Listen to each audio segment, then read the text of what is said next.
राज्यसभेची निवडणूक बिनविरोध होणार, भाजप प्रदेशाध्यक्ष चंद्रशेखर बावनकुळेंची माहिती. तर उगाच चुरस निर्माण करण्यामध्ये तथ्य नसल्याचं केलं वक्तव्य.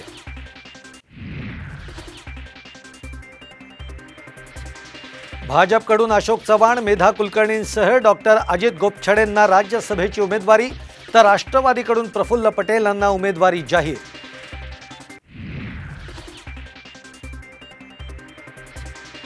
शिंदे गटाकडून मिलिंद देवरांना राज्यसभेची उमेदवारी, तर काँग्रेसकडून चंद्रकांत हंडोरे राज्यसभेवर जाणार.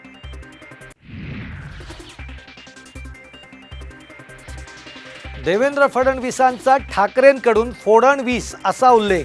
फडणवीसांना फोडाफोडीशिवाय धंदा नाही, उद्धव ठाकरेंचा संगमनेरमधल्या सभेतून हल्लाबोल.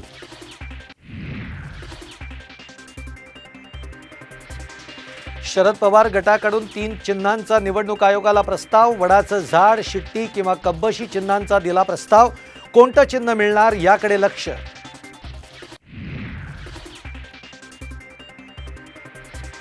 मराठा आरक्षणासाठी 20 फेब्रुवारीला विशेष अधिवेशन. मराठा आरक्षणाच्या विधेयकाचं कायद्यात रूपांतर होणार, तर जरांगेंची प्रकृती खालावल्यानं चिंता वाढली.